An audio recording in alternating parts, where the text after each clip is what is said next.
গ্রামের নাম ছিল গদাইপুর, আর সেই গ্রামেই থাকত গদাই। নামে যেমন, কাজেও তেমন একেবারে বোকা। গদাই এতটাই বোকা ছিল যে বৃষ্টি নামলেই ছাতা নিয়ে রোদে দাঁড়াতো, আর রোদ উঠলেই ভিজে বাড়ি ফিরত। একদিন গদাই বাজারে গেল মাছ কিনতে। মাছওয়ালা বলল, ভাই মাছ টাটকা কিনবেন?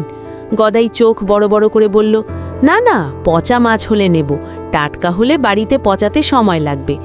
সবাই হেসে কুটি কুটি। আরেকদিন গদাই শুনল বই পড়লে জ্ঞান বাড়ে। সে সঙ্গে সঙ্গে বাজার থেকে 10টা বই কিনে এনে সবগুলো মাথার নিচে বালিশ করে ঘুমালো। সকালে উঠে সে খুব গর্ব করে বলল, দেখছো, সারা রাত জ্ঞানের ওপর শুয়েছিলাম।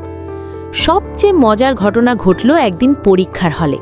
প্রশ্ন ছিল, সূর্য পূর্ব দিকে ওঠে কেন?